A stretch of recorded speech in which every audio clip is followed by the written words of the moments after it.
Okay. Sa mga kapwa ko po mahilig mag-DIY dyan, mahilig magkalikot, magandang hapon pong muli sa inyo lahat. Kahapon po, bumuo ako ng 60Ah battery pack. At sabi ko, today bubuo ako ng 100Ah naman na battery pack. Meron kasing nagre-request na nakapanood ng video ko, mga previous video, na kung pwede bumuo raw ako ng 100Ah na battery. So ito na po yun. So today samahan nyo ako na buuin ito. So medyo mahaba-haba lang. Mamaya pa bibilisan na lang natin para So, okay, ano ba mga materials na gagamitin sa pagbuo ng 100Ah na battery? Okay, unang-una, kailangan meron kayong battery holder. So, yung battery holder. So, magbibili sa online. Meron kayong, of course, battery cells. Tulad nito. So, ang gamit ko ngayon is B3 na 32650 LiPo 4 battery na 3.2 volts bawat cell. Okay. Tapos, kailangan nyo rin syempre ng multimeter, tabbing wires. So, nakat na yan. 6AW G na wire para mamaya pag nagkabit na tayo ng BMS. First, BMS. So, yung ginamit ko kahapon na na BMS sa 60Ah, ito yon, 100Ah, 100 amperes. Okay, 100 amperes. So, ang ano kasi nito, pwede ito sa 60 to 100. So more capacity ng battery, like 120, 150 Ah pataas, kailangan nyo ng 150 amperes na BMS. So Dali ang brand nito. So kasama na to, magkasama na to. So magkasama na tong itong na yan, magkasama na yung itong BMS and the equalizer. Okay. So lahat yan. Tapos soldering iron. Soldering iron mamaya pag ito yung gamit kong soldering iron. 100 watts to eh. So ayan, daling minute. Tapos mga bolts and nuts. Kasi B3 type yung ginamit kong battery. Okay. So ano pa ba? So yun lang, makakabuo na kayo ng 100 Ah capacity na battery pack using 32650 lithium phosphate na battery cells. Okay, simulan na po natin.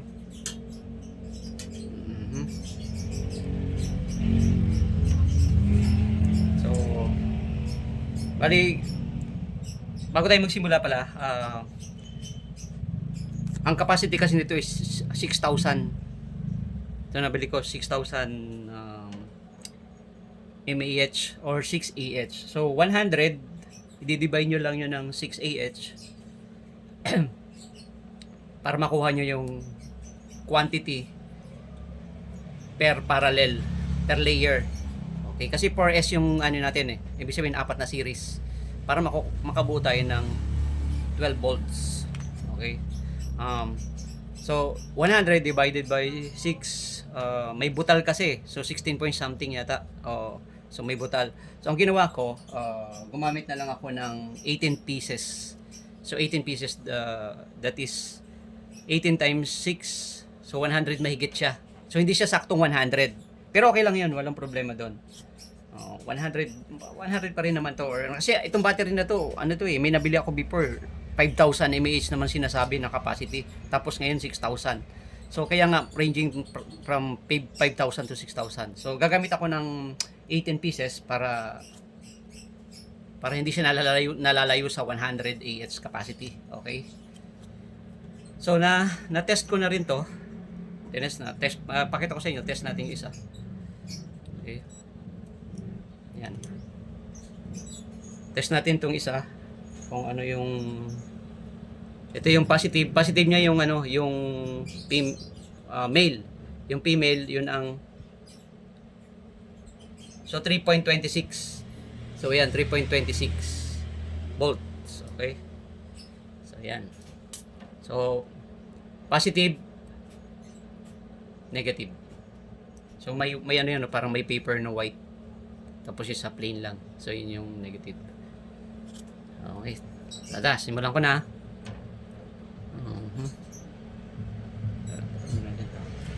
Sige. Yung battery holder ko nga pala 4 by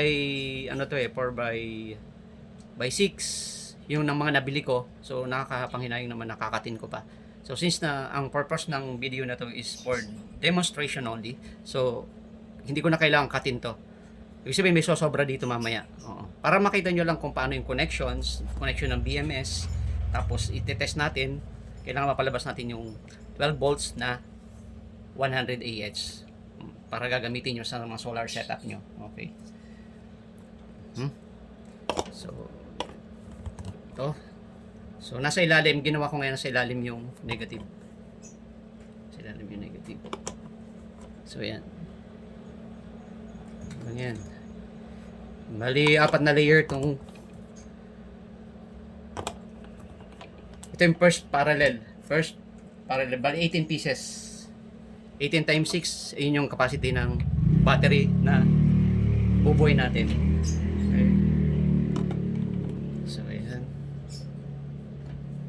18 pieces yan. 18 pieces yan.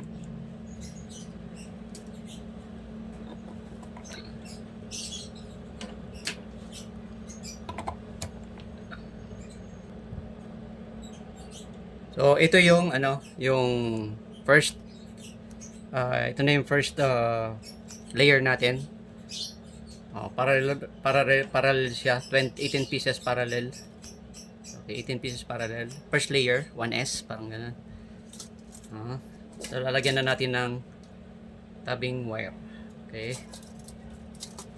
First layer. Ito.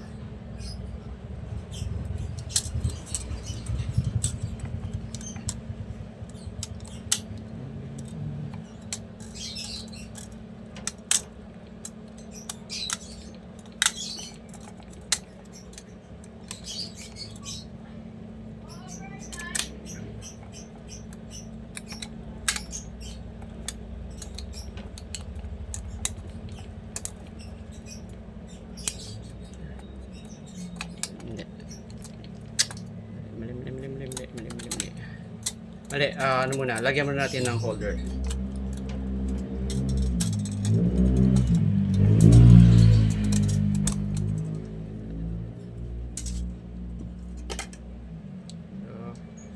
So lagyan natin ng holder.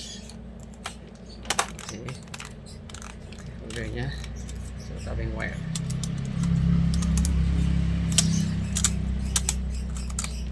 Okay. Parallel siya.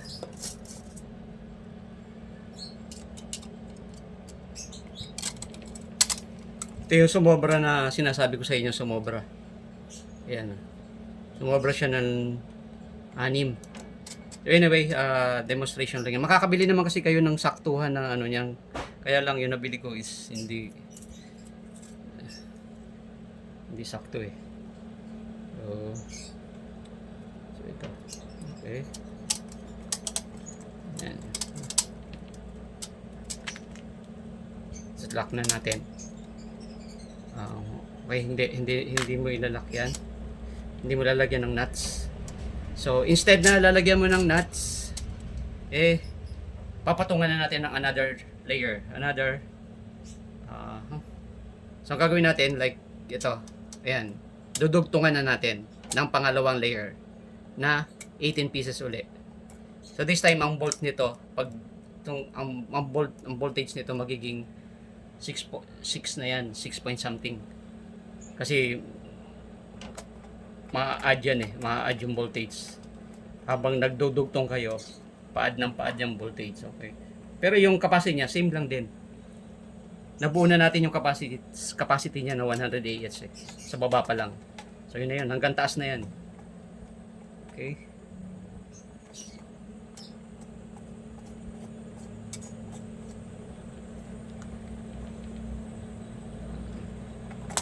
Iba kasi yung size ng ano eh.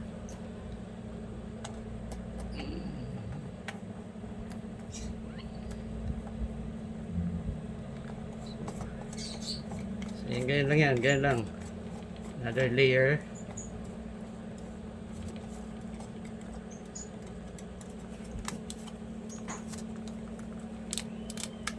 Okay, yan. So, another layer. So, kailangan medyo mahigpit yung ano nyo, huwag naman sobra para hindi masira yung thread. Okay. Yan, sunod-sunod na yan.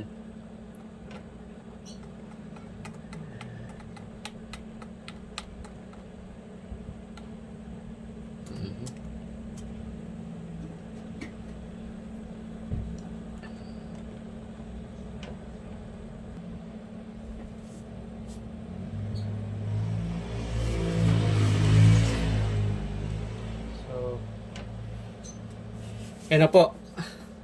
So, ito na yung pangalawang layer. Ayan, nakita nyo. Ayan. So, pangalawang layer na.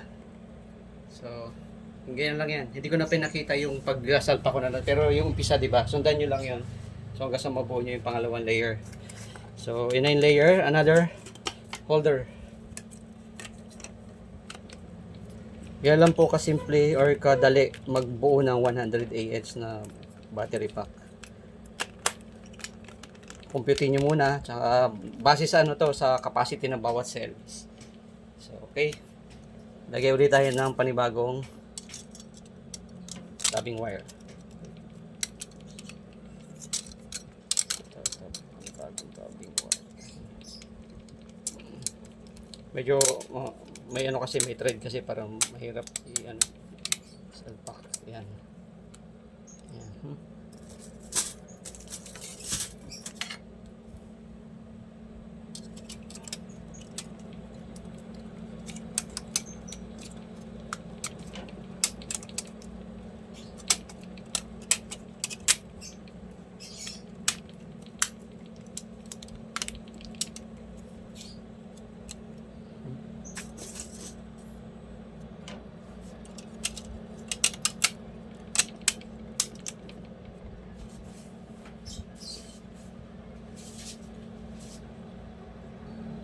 So ito na po. Okay, dalawang layer pa lang tayo. Ilagyan ko ng holder yung sa taas ng pangalawa, tapos tapping wire. Okay. Again, wag muna lalagyan ng nuts kasi may dudugtong pa tayo. So another layer. So pangatlo na to. So this time 3S na to. Itong ini-install natin. Ayan. So same lang din yung process nung kanina. Lalagyan nyo lang. Yan, hanggang sa makover nyo to ng battery lahat. Yan. Medyo ano lang kasi dahil ayan may sumobra na 6 na hole na hindi naman natin lalagyan ng battery kasi sobra na. Okay. So this is for demonstration only. Kapag gumawa na kayo na talaga ng pang-permanenteng ano na, yan, makain nyo ng pagandahin yung setup nyo or yung design. Pwede nyo nga balutan after nyo, pwede nyo nga balutan ng ano yan ng acrylic.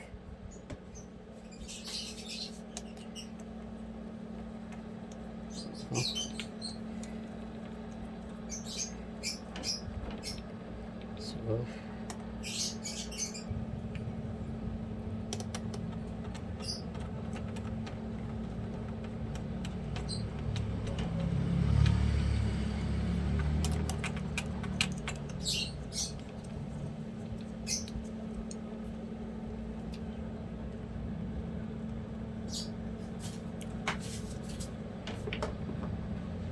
Yung setup ko nga pala, actually pwede naman akong bumili ng yung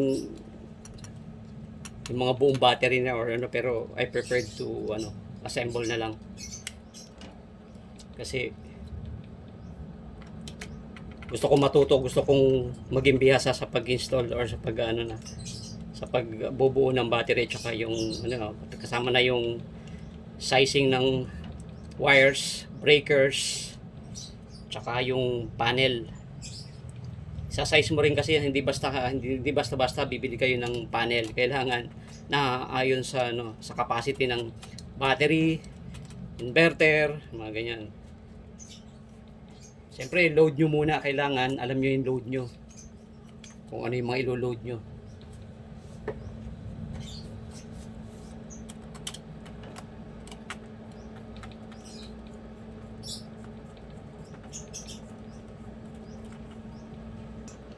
So ito na po yung yung pangatlong layer natin. 3S na to. So lalagyan ulit ito ng another holder para sa last layer, para maging 4S. Kasi 9 volts pa lang to. So para maging 12 volts, we'll build another layer. Yan. So okay. Again, tabing wire ulit.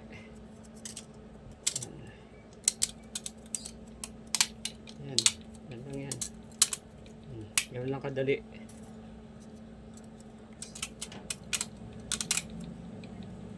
Mas madaling set up yung ganito, yung patong-patong, kaysa yung isang flat lang, isang layer lang lahat-lahat. Parang series parallel pag sasamahin nyo doon. Mas madali ito.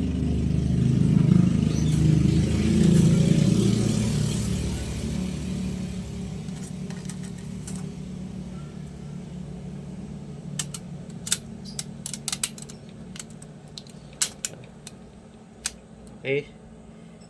So ilalagay na natin yung last layer na battery. Last layer na battery. Okay.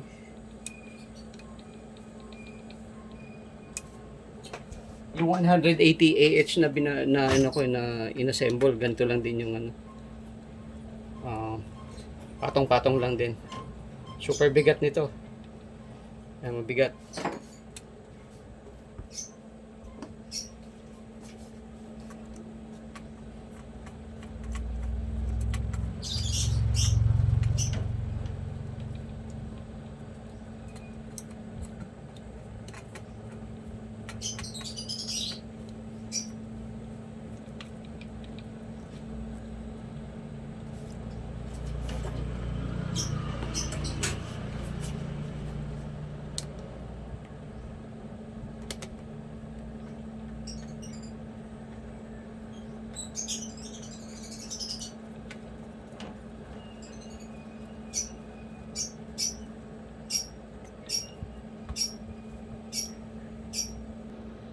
So ito na yung yung last layer. So meron na tayong 4S na battery pack. So lalagyan na muna natin ng last holder. So ito na yung last. Okay, yung last na layer natin. So lalagyan lang natin i-close na natin, lalagyan natin ng of course ng tabing wire. So this time, ilalak nyo na siya ng nut. Kasi last na to eh. Last na to. So may measure natin. Okay.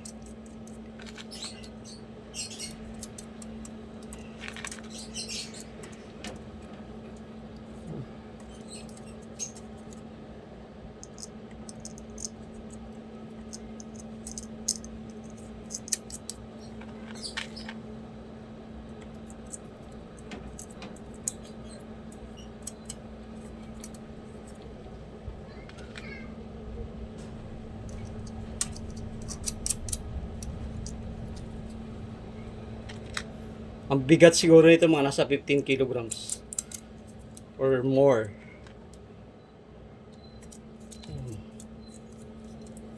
Bigat eh.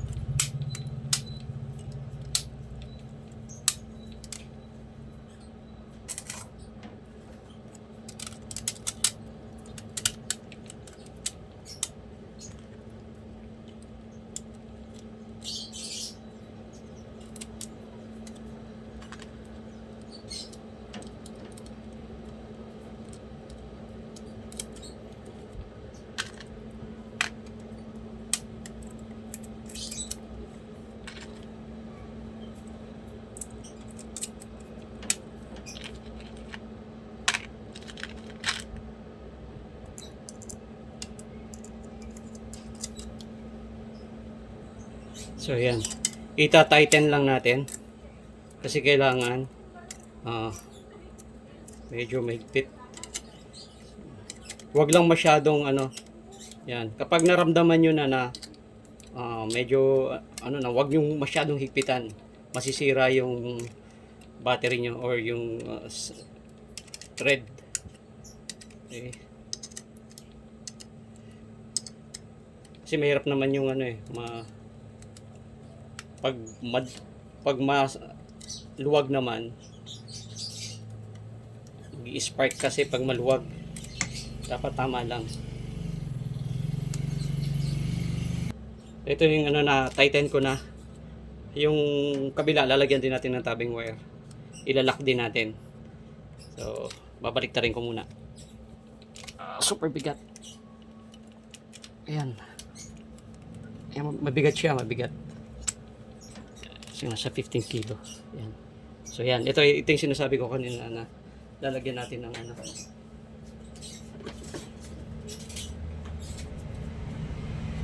So,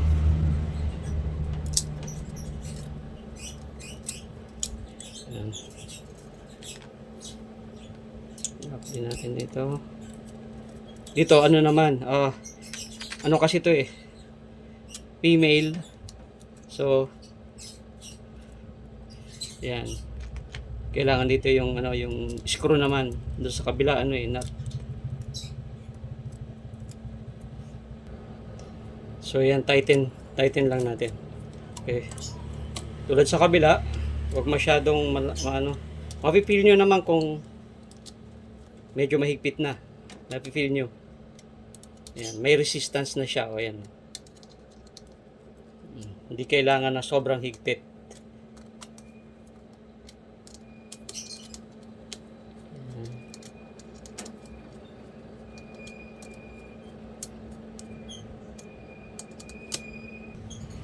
So, tapos na tayo. Ikutin lang natin. Super bigat. Super bigat. Super bigat. Ayan. So, ito na po. Ito na yung kabuuan ng battery pack natin. So, yun na po yung kabuuan ng battery pack natin.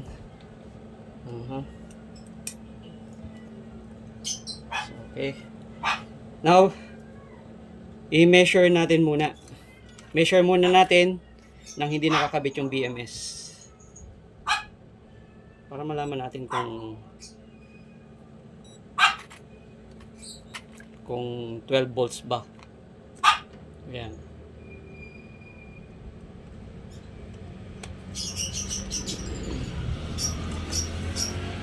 Ayan. So, measure natin. Ito yung negative, yun yung positive. Okay. Measure natin. Positive, negative. So, nakita nyo? 13.01 volts. So, ibig sabihin, nakagawa na tayo na 100, actually, 6 times 18 is 108 yata, to be exact. 108 AH, hindi siya 100. Pero okay lang yun. Nasa range pa rin naman siya. Okay. 12 volts kasi ang rate kasi ng voltage rating kasi ng mga cells is 3 point something, so kaya umabot ng 13. Actually ano yan, 12 to 13.35 mga ganun ang reading niyan. So okay, this time ready na tayong magkabit ng BMS. Okay, so ito yung BMS natin. Again, the BMS, Dali brand to. Yan, Dali brand. Ito lang kasi ginagamit ko para siguro sa mga susunod kong maggagamit din ako ng ibang brand para masubukan ko din. So yan, 100 amperes. Kasi 100 AH lang naman to. 100 amperes okay, is okay. Pag bumili ka kasi kayo nito, kasama na tong equalizer or ano. Okay, kabit lang natin. So, ipapatong ko lang kasi ano lang noon, parang demonstration, may demonstrate ko lang kung paano magano. So, ito yung mga wires niya. Ito. Yung wires niya, pareho lang sila ng parehong 5 pins. So ibig sabihin yung outlet, yung inlet nun, yung outlet nito, to. Yan. Tsaka tong BMS pareho lang. So kahit magkapalit yan, okay. So ang gagawin nyo lang palagi pagka magkakabit ka ng ganitong BMS, ganitong klaseng BMS, pagsamasamahin nyo na yung magsisimula kayo lagi sa black, negative. Okay, black. Pagsamahin nyo yan. Ito, kinonect ko na siya. Hininang ko na para wala nang Tapos, pangalawa, susunod. So, i-connect nyo ulit. Pangalawa. Pangatlo, yan. Pang-apat, pang-lima. So, dapat i-connect nyo na ganito. Hindi na kayo malilito nun. Hindi kayo magkakamaling kasi, kumbaga yun na without connecting it sa BMS and na-connect nyo na. So, verify nyo lang kung tama lahat. Kapag tama lahat, then ready to install na. Install nyo muna yung wires without the BMS. Okay. Again, maghihinang tayo. Hihinang natin. Balian na ito. 1, 2, 3, 4, 5. So, diba 5 to? So, yun yan. Okay, yung first, of course, hindi ka malilito kasi yung first, kung saan yung negative, ito yung negative, dito mo siya i-connect. Hihinangin. Okay? So, hihinangin na natin yung So, unahin mo natin tong negative side. So, ito yung purpose nito kaya nag-uusli ako bawat layer ng ganito para dito natin hihinangin. Yan pag hindi tayo masyado magaling sa paghihinang. Mahina lang kasi itong ko nabili kong mahina sumunog.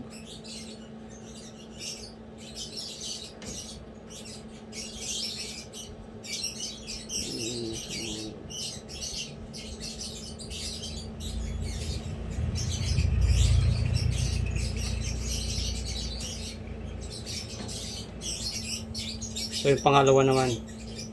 So ito. Huwag lang kayo magkakamali na kailangan iti-trace nyo muna kung alin yung pangalawa, kung alin yung pangatlo. Huwag yung kabit ng kabit. Sabihin, iti-trace nyo muna kung okay na, sabihin na confirm nyo na yun yung pangalawa. So doon sa time na kakabit yung pangatlo. So tulad nitong pangatlo, iti-trace nyo muna kung ito nga ba yung pangatlo. Ayan, kung hanapin nyo lang yung ito pangatlo. So ito yon. So ayan. Hindi naman masisira lang kasi yung BMS nyo pagka yung mali yung connection. Sayang naman. 1,000 po yan 1,000 ang presyo niyan. Masisira lang.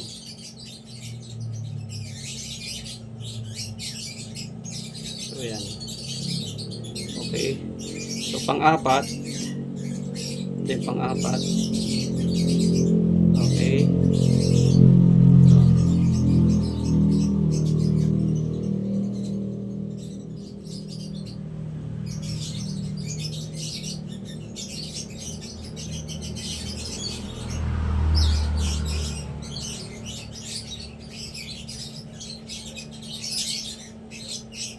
Okay. Tapos last one, yung pang-5. So makikita nyo, ito yung trace nyo pang-5. Pang-5 dito. So okay. Ito yung last positive. Itong positive nya.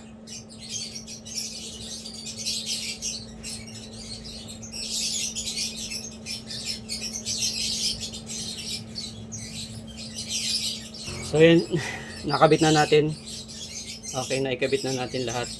Ita-try natin tong ikabit sa BMS or sa So yan, makita nyo pag umilaw. Yan. Pag umilaw yan, ibig sabihin okay yung connection natin. So yan, nakita nyo umilaw. So ibig sabihin okay. So now, yung BMS naman. May na natin ikabit yan. Ikabit muna natin tong dito na muna natin to sa medyo magulo yung wiring. Ayusin nyo na lang yan. demonstration lang kasi itong ginagawa ko. So, ayusin nyo na lang yung wiring na yan. Maayos nyo yan. Gagamitan nyo ng mga cable tie, yun. Yan, tapos yung pwede rin kayo maglagay ng acrylic dyan, isang plain sheet na acrylic with the size. Tapos stick nyo doon yung or idikit nyo yung BMS. Or ito, gagawin ko ngayon is ipapatong ko lang muna tong equalizer dito sa BMS. Ano magiging kaso. So, ito, makita nyo yung kulay blue na to, yung terminal na to. Ito. Ayan, nakikita nyo yan. Isog lang natin. So, ayan, okay. Ayan, i-connect natin to dito. So, i-connect na natin dito sa negative. Sa negative. Ito kasi, itong black, ito yung magiging positive. Ayan, ito magiging positive, positive output ng, negative output. Parang ito yung terminal. Okay. So, ito, i-connect nyo to dito sa so dito. Pwedeng sa sa gitna nyo i-connect para medyo balance siya. So this time, dito ko lang muna i-connect sa dito sa unang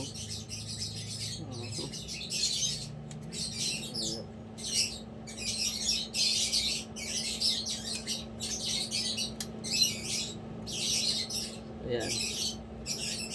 Ito tornilyo lang dito. Okay, so yan. Okay. So nakakabit na. Nakakabit na to. Ngayon, kakabit natin tong So yan, nakakonect na. Okay, nakakonect na yung both BMS and the equalizer. And yung negative side niya, negative cable na blue, yun na ikakabit sa kasi yung black yun yung magiging output niya. Okay, yung B, i-connect mo dito sa negative side. So ngayon, ito actually kailangan na mas malaki pa na cable dito. So ito, gagamitan ko muna nitong 6AWG na wire para lang makita. Ito yung positive terminal natin. Direkta lang itong ilalagay dito sa sa positive side. Direkta nyo lang ikakabit to dito. Yan, ganun lang. Ganun lang. Okay. Kung may casing kayo, yun, may terminal naman na nabibili. So ito yung kinakabit doon sa terminal sa labas ng casing. At doon nyo i-connect yung mga doon nyo i-connect yung wire to inverter. Parang gano'n.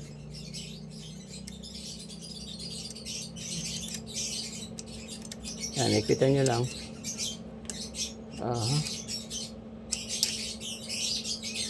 So ito na po yun.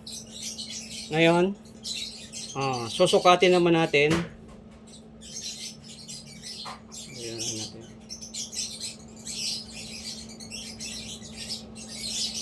Yan.